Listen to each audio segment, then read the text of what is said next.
There was a priest, this is a true story, who on this day, with this gospel, gathered before Mass in a bathrobe and fuzzy slippers. And he came down the center aisle dressed that way. And it wasn't until the proclamation of the gospel that he started to take off the bathrobe to reveal his vestments underneath. And then he said, "You have witnessed the transfiguration." Well, the less enlightened people who wrote to the bishop were not pleased. I'm glad I talked Deacon John out of doing that tonight. But what is this transfiguration? Actually, it is Jesus showing the disciples how he really is, who he really is. It's a theophany that we hear about tonight. A theophany is when all three persons of the Blessed Trinity are present. So when Jesus was baptized, he came out of the water, the dove descended upon him, and the voice of the Father said the same thing. "This is my beloved Son, in whom I'm well pleased." How many of you have been to Mount Tabor? Few people. If you have the opportunity, go there. It's a very high mountain. Why did they always go to the high mountain? Because if God is in the heaven, then the closest place we can be on earth to the heavens is on a mountain. So Moses goes on the mountain to converse with God and receive the commandments. Elijah goes to the mountain to converse with God as his prophet. Jesus goes to the mountain to speak to his Father. Communion with God. Notice in this story, God comes down in the form of a cloud. The Spirit is sometimes symbolized as a cloud as well. And then his voice, "This is my beloved Son." But this time, he tells the disciples, "Listen to him." And it says that Peter didn't know what he was saying when he said, "Let's build 3 tents.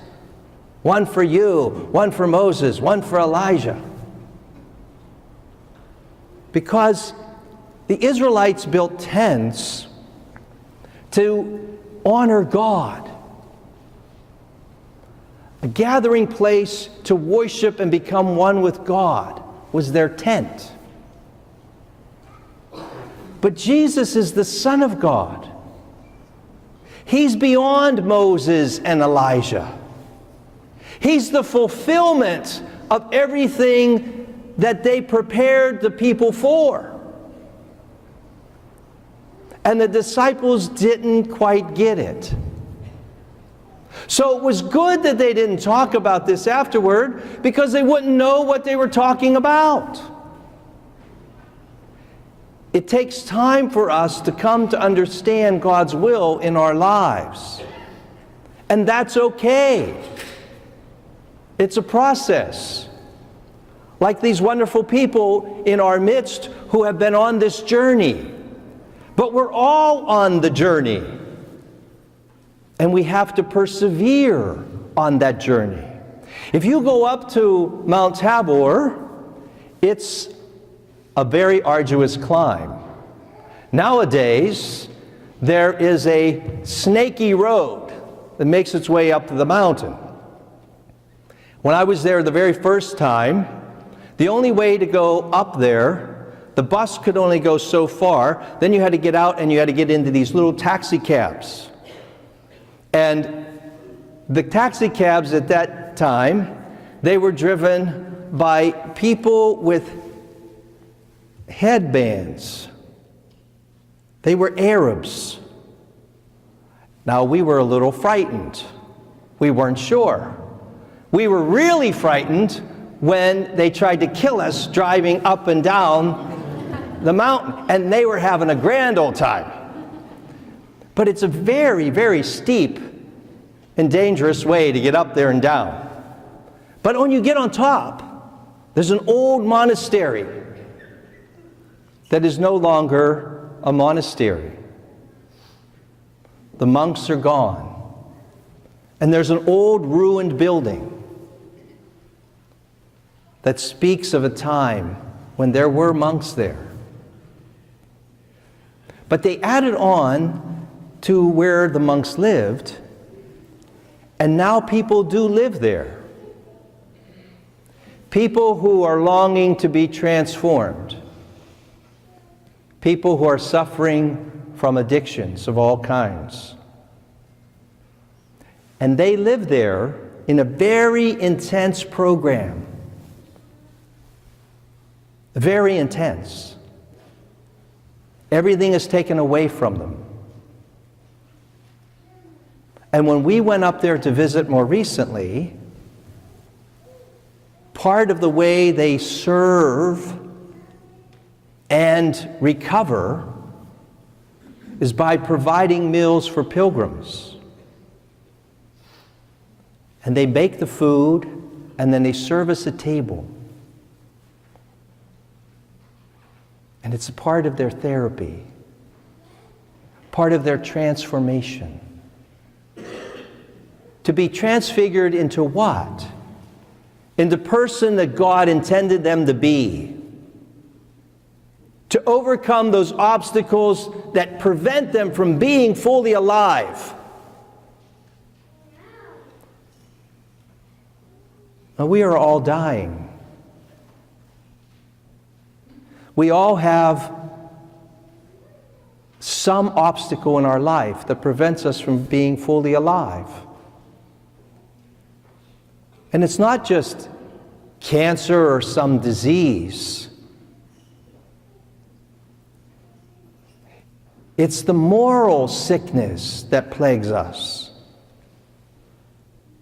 Our tendency to lie and cheat and steal and talk about others and gossip and swear and get angry and fraud and those things, those sins that are killing us. How do we become alive again? By communing with God. By doing what Jesus did. Climbing that mountain and conversing with his Father. And then, like Abraham, being obedient to the Father's will. Jesus, beyond Abraham, was obedient to becoming the Lamb of sacrifice himself. What about you and me? Do we allow the grace of God to transfigure us in the person that God intends us to be? Are we willing to make that climb during this Lenten season to commune with God,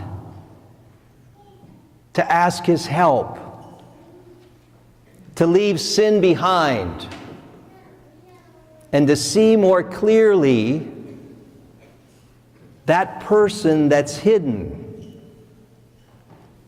in our heart?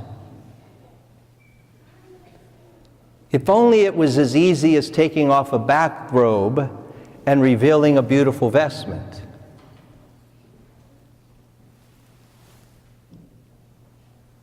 But we do kind of hide our real self to God. But he knows who we are. The problem is, it takes us a lifetime to discover who we really are.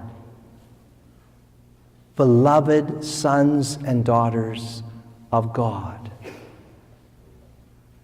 And the only way we'll come to discover him is by listening to his Son. So what the Father says tonight to Peter, James, and John, he says to you and me, "This is my beloved Son. Listen to him."